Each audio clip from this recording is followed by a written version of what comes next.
راه والله ما تخدمي حتى غادي نعطيك.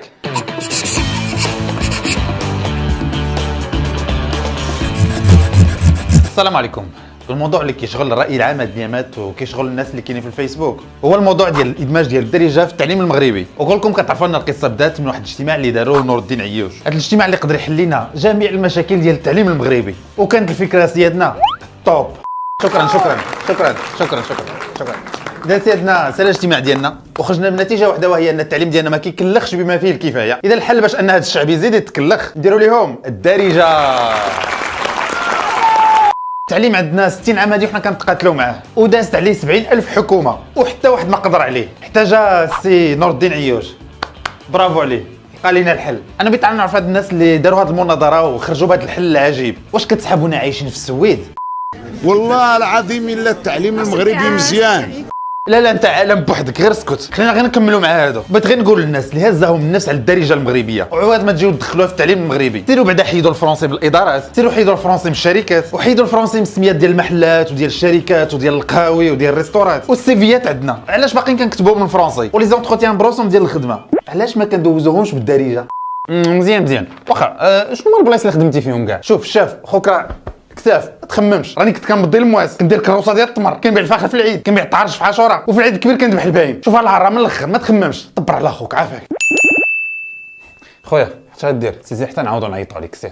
ولكن السؤال اللي ربما طرحتوه كلكم، كيفاش غادي يوليو المقررات؟ نبداو باكلخ محفوظه حفظناها، وهي المحفوظه ديال قالت الأم للولد كل المقادم، قالت الأم للولد كل المقادم، قال الولد أنا لا أكل بطاطس، قال الولد أنا لا أكل بطاطس. في نظركم هاد المحفوظه لو ولات بالدارجه كيفاش غادي تولي؟ البزاقل صافا. اليوم غادي ندير لكم واحد المحفوظه مطرطقه. قالت لمو لولدها دغج بطاطا، قال لها ولدها انا ما كنقصيش بطاطا. وهذا ثاني سؤال ثاني كيتطرح، الا ولا التعليم في المغرب بالدارجه اش من دارجه بعدا غادي نعلموهم؟ واش الريفيه ولا المراكشيه ولا الحسانيه ولا الشماليه؟ وزيد وزيد وزيد شحال تاع اللهجات عندنا. ترى اللهجات عندنا راه ما كيساليوش. شوف يا معلم، انا راه ما فهمت حتى حاجه من داكشي اللي باغي تقول، انا راه كنموت عير على الزيتون وعلى الطنجيه المراكشيه. واجي بعدا السي عيوش واحد القضيه اللي كلشي لاحظها وربما غابت على بالك، نسيتي في المدارس ديالنا كاين المقرر ديال التوالد البشري. كيفاش غادي دير هذا المقرر بالدارجه؟ وده هتكتبها ازاي يا حسين؟ اكتبها بالحبر السري بقى. الخاوه العشران، اليوم غندير لكم واحد الدرس من داكشي اللي كيجيكم على الكانه. الدرس بكل بساطه هو الدرس ديال نتوما كما كتعرفوه فاش سميتو كاين.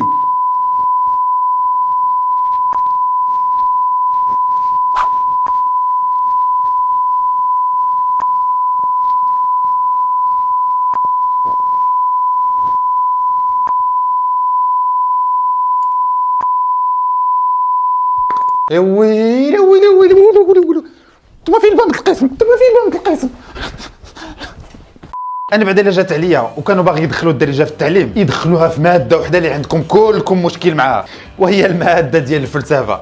شفت العشران كيما قال داك العود ديال ديكارت، انا كنخمم اذا انا حاضر الصاد. اذا نجبدوا واحد الورقه نعطيكم السؤال الاول. السؤال الاول العشران، شكون هو هذا الساط ديال ديكارت؟ السؤال الثاني، هذا الساط ديال ديكارت واش كان تيتفق مع عشيرو هوبس في هذه المقوله؟ والسؤال الثالث، هذا الساط ديال ديكارت واش غيقول لنا هذا السون كله كاع؟ وفي الاخر ديال الحصه غادي نديروا واحد الامتحان صغير ديال طلقات سرح. استاذ شنو ثاني هذا طلقات سرح؟ طلقات سرح موضوع انشائي يا صاحب.